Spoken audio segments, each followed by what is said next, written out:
Hello everyone, আমি দুর্বা। অনেক দিন পর চলে এলাম একটা বিটিএসের ভিডিও শেয়ার করতে।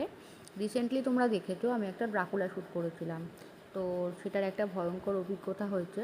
ভাবলাম তোমাদের সাথে শেয়ারই করি। একটা ভালো ঘটনাও ঘটেছে, দুটোই বলবো। তো এটা নিশ্চয়ই দেখে বুঝতে পারছো, যারা নৈহাটিতে থাকে জায়গাটা তোমরা চিনে থাকবে। হসপিটালের মাঠ, সেখানে মোটামুটি সন্ধেবেলা হয়ে গেলে কেউ যায় না, একেবারেই শুনশান এরিয়া, প্রপার হন্টেড। আর আমার ড্রাকুলাকে দেখতে পাচ্ছ, বেশ দাঁড়িয়ে পোজ দিচ্ছে।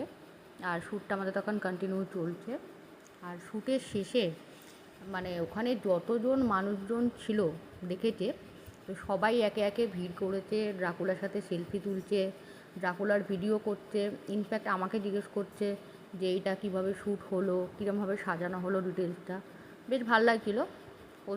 ওনাদেরও বেশ একটা এক্সাইটমেন্ট কাজ করছিল, আমার মধ্যেও বেশ একটা এক্সাইটমেন্ট কাজ করছিল। ড্রাকুলাকে দেখছো, বেশ হেসে হেসে পোজ দিচ্ছে। একটা বাচ্চা মেয়েও ছিল, সেও বেশ ভয় পাচ্ছিলো। তাকে আমি ডাকছিলাম যে তুমিও এসো, সে কিছুতেই আসছে না, সে বেশ ড্রাকুলাকে দেখে ভয় পাচ্ছে। তো যেটা মেনলি বলার, আমরা তো বাড়ি ফিরে গেছি, তো ডেস্কটপে বসেছি ছবিগুলো দেখতে। ঠিক সেই মুহূর্তে একটা কোথা থেকে বাদুড় বা চামচিকে বলতে পারো, হঠাৎ করে ঘরের ভেতর আগমন হয়েছে, সারা ঘর জুড়ে ঘুরে বেড়াচ্ছে। আর আমরা তো তখন বেশ ভাবছিলামই যে এই ড্রাকুলা শ্যুটের সাথে এই চামচিকের কী কানেকশান, কেন এলো সেটা তো জানি না, কিন্তু এসছিল।